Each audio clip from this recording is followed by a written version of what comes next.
C'était le 26 novembre dernier. Ce collectif logement partait en croisade contre les marchands de sommeil. À Bezons, 3 panneaux d'information comme celui-ci étaient installés. 3 mois plus tard, nous sommes retournés sur les lieux.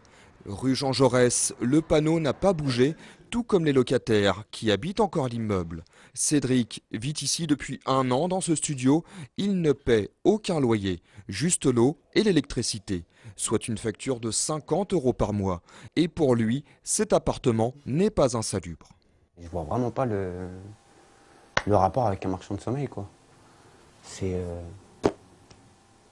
encore même si t'es loué, franchement, je trouve que ça va, quoi. C'est correct.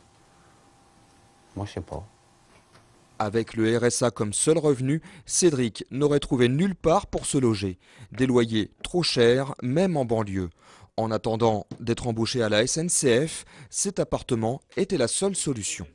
Je pense que si j'avais dû passer par autre chose, je pense que je serais encore à la rue aujourd'hui, vu que sur Besançon, le temps d'attente d'un appartement est de 5 ans.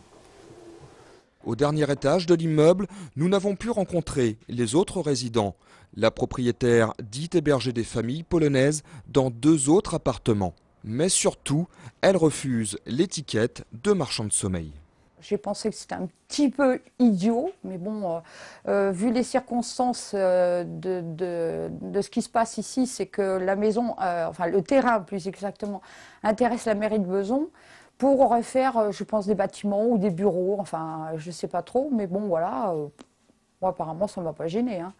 Madame Foubert n'aurait donc rien à se reprocher, mais la mairie affirme le contraire. Elle aurait reçu plusieurs plaintes d'anciens locataires.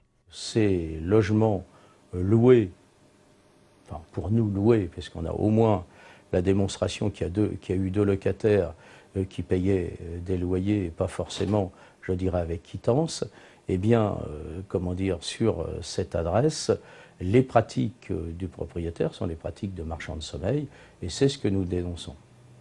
À Bezons, 500 logements insalubres ont été identifiés.